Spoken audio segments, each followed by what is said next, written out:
ജിൻഡോയും ഗബ്രിയും ജാസ്മിനും അടക്കം big boss വീടിനകത്ത് ഗുരുതരമായ പ്രശ്നങ്ങൾ ഉണ്ടാക്കുന്നവർ നിരവധിയാണ്. അതേസമയം തന്നെ തങ്ങൾ ഒരു പ്രശ്നത്തിനുമില്ലെന്ന് പറഞ്ഞ് സേഫ് ഗെയിം കളിക്കുന്നവരും ഈ കൂട്ടത്തിലുണ്ട്. എന്നാൽ അവരെ പറ്റിയും അവർ നടത്തുന്ന ഗെയിം പ്ലാനിനെ പറ്റിയും എപ്പിസോഡ് കണ്ടതുകൊണ്ട് കാര്യമില്ലെന്നാണ് പ്രേക്ഷകർ പറയുന്നത്. 24 മണിക്കൂറും ഷോ ലൈവായി കാണാൻ തുടങ്ങിയതോടെയാണ് വീടിനകത്ത് നടക്കുന്ന സംഭവങ്ങളെ പറ്റി പ്രേക്ഷകർക്ക് ഏകദേശ ധാരണ വരുന്നത്. ഇതിനെപ്പറ്റി ബിഗ് ബോസ് നിരീക്ഷകരുടെ ഗ്രൂപ്പിൽ നിരവധി എഴുത്തുകളാണ് വരുന്നത്. അൻസിബയും ജാൻമണിയും അടക്കമുള്ള മത്സരാർത്ഥികളുടെ പ്രകടനത്തെപ്പറ്റി ആരാധകർ വിലയിരുത്തുന്ന കാര്യങ്ങൾ ഇങ്ങനെയാണ്. ഇക്കൊല്ലത്തെ സീസൺ ലൈവ് കാണുന്നവർക്ക് വേണ്ടിയുള്ളതാണ്. എപ്പിസോഡ് മാത്രം കണ്ടാൽ ആ വീട്ടിൽ നടക്കുന്ന അന്തർധാരകൾ ഇരട്ടത്താപ്പുകളൊന്നും പിടികിട്ടണമെന്നില്ല. സാധാരണ സീസണിൽ ഗ്രൂപ്പായി തിരിഞ്ഞാൽ പിന്നെ ഗ്രൂപ്പുകൾ തമ്മിലുള്ള കണക്ഷൻ കുറയും. മാത്രമല്ല, മൾട്ടിപ്പിൾ സിൻഡ്രോം ഉള്ളവർ പല ഗ്രൂപ്പുകളിലും കയറി ഇറങ്ങി കളിക്കുന്നുണ്ട്. അവിടെ കമ്മ്യൂണിക്കേഷൻ ഫുള്ളി കട്ടായിട്ടുള്ളത് ജാസ്മിൻ നോറയും അൻസിബയുമായും അപ്സര അൻസിബയുമായുമാണ്. ബാക്കിയുള്ളവർ പരസ്പരം ഇപ്പോഴും ഇടപഴകുന്നുണ്ട്. ആ ബന്ധങ്ങൾ മുറിഞ്ഞും കൂടിയും ഒക്കെ കണ്ടന്റ് തരുന്നുണ്ട്. മറ്റുള്ള സീസണിൽ ടാസ്ക് കൊടുത്ത് കണ്ടന്റ് ഉണ്ടാക്കണമായിരുന്നു. പക്ഷെ ഇപ്പോൾ കണ്ടന്റ് നാച്ചുറൽ ആയി തന്നെ ഉണ്ടാകുന്നുണ്ട്. ഇതൊരു പേഴ്സണാലിറ്റി ഗെയിമായി കാണുന്നവർക്ക് ഈ സീസൺ ആസ്വദിക്കാം.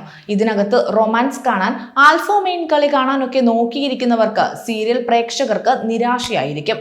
അൺപ്രഡിക്റ്റബിൾ, അൺഓർത്തഡോക്സ് ആയ ജാൻമണി, ജിൻഡോ ഇവരുടെ കളിയാണ് ഇതിൽ സർപ്രൈസ് എലമെന്റ് കൊണ്ടുവരുന്നത് എന്നാണ് ആരാധകർ പറയുന്നത്. ജാൻമണിയുടെ കാര്യം മാത്രം എടുക്കാം. ജാൻമണി കളിക്കുന്ന ഗെയിം ദൈവം തമ്പുരാന് പോലും അറിയില്ല. ഒറ്റ കേസ് നോക്കിയാൽ മതി. ഇന്നലെ അപ്സരയോട് ഏഷ്ണി റാണി അൻസിബയെ പറ്റി കുറ്റം പറയുന്നു. ആ പാവം ഋഷി അവളുടെ മാനിപ്പുലേഷനിൽ പെട്ടുകിടക്കുകയാണ് എന്നാണ് പറഞ്ഞത്. അവൾ എല്ലാവരെയും തമ്മിൽ തെറ്റിക്കുവാണ്. ഇത് പറഞ്ഞ ജാൻമണി ഒരു 2 മണിക്കൂർ കഴിഞ്ഞപ്പോൾ അൻസിബയെ കെട്ടിപ്പിടിച്ച് അവളെ പൊക്കി പറയുന്നു. ഏറ്റവും കോമഡി എന്തെന്നാൽ കഴിഞ്ഞ ദിവസം രാത്രി അൻസിബ ജാൻമണിയെ മാറ്റി നിർത്തി പൊസസീവ് ആകരുത് എന്ന് പറയുന്നുണ്ട്. എല്ലാവരെയും അളന്നു തൂക്കി വെച്ചിരിക്കുന്ന അൻസിബയ്ക്ക് ജാൻമണി പിന്നിൽ കൂടി നടത്തുന്ന ഈ പരദൂഷണം അറിയുന്നേയില്ല. അവൾ വിചാരിച്ചിരിക്കുന്നത് നോറ അൻസിബയോട് അടുക്കുന്നത് കൊണ്ടുള്ള അസൂയയാണ് ജാൻമണിക്ക് എന്നാണ്. എന്ന് വെച്ചാൽ അത്രയും കാര്യമാണ് ജാൻമണിക്ക് അൻസിബയോട് എന്ന് അവൾ അങ്ങ് തീരുമാനിക്കുന്നു. ശരിക്കും പറഞ്ഞാൽ എല്ലായിടത്തും കുത്തിത്തിരിപ്പ് നടത്തുന്ന അൻസിബയ്ക്ക് അറിഞ്ഞു കൊടുത്തിട്ടുണ്ട്. പൊട്ടനെ ചട്ടൻ ചതിച്ചാൽ ചട്ടനെ ജാൻമണി ചതിക്കും. ഇമാതിരി കളികൾ കുറെ നടക്കുന്നുണ്ട്. പക്ഷെ അത് കാണണമെങ്കിൽ ലൈവ് തന്നെ കാണണം. ഓരോ വ്യക്തിയിലും ബന്ധത്തിലും ഉണ്ടാകുന്ന മാറ്റങ്ങൾ സൂക്ഷിച്ച് നിരീക്ഷിക്കണമെന്ന് പറഞ്ഞാണ് കുറിപ്പ് അവസാനിക്കുന്നത്. മൈൻഡ് ഗെയിം കളിച്ചാണ് അൻസിബ വീടിനകത്ത് പിടിച്ചു നിൽക്കുന്നത്. വലിയ വഴക്കുകളിലോ പ്രശ്നങ്ങളിലോ ഒന്നും തന്നെ അൻസിബ ഇടപെടുന്നത് കാണാറായില്ല. എന്നാൽ പ്രശ്നം വലുതാക്കാൻ ഓരോരുത്തരോടും പരദൂഷണം പറയുന്നതും കാണാൻ സാധിക്കും.